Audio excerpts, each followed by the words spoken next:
Hello friends, welcome to my channel Raji Kalyan 9488 meal maker fry అండి. మనం ఇలాగ side డిష్గా చేశాను. నేను పప్పు కానీ సాంబార్ కానీ అలా చేసుకున్నప్పుడు ఇలాగ డీప్ ఫ్రై కాకుండా ఇలాగ ఫ్రై చేసుకోండి. టేస్ట్ అయితే చాలా బాగుంది. మిల్ మేకర్ పిల్లలు ఉత్తిగానే తినే స్నాక్ లాగా. ఫస్ట్ కొద్దిగా ఆయిల్ వేసుకొని పోపు వేసుకొని ఉల్లిపాయ పచ్చిమిరపకాయ వేసుకోండి.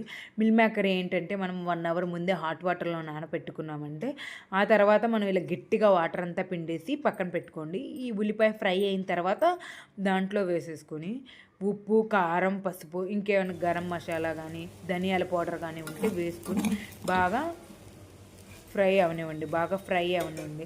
మూత కాసేపు ఆగిన తర్వాత పెట్టండి. కాసేపు ఆగిన తర్వాత పెట్టి కాసేపు ఫ్రై అయిన తర్వాత మనం స్టవ్ ఆఫ్ చేసుకోవడమేనండి. చాలా బాగుందండి. మిల్ మేకర్ మనకి మంచి ప్రోటీన్ రిచ్ ఫుడ్ అండి. ఇది పిల్లలకి మాత్రం తప్పనిసరిగా ఇవ్వండి. మా పిల్లలు మళ్ళీ మళ్ళీ చేయమని కూడా అడిగారు. మీరు కూడా తప్పక ట్రై చేయండి. Please like, subscribe my channel.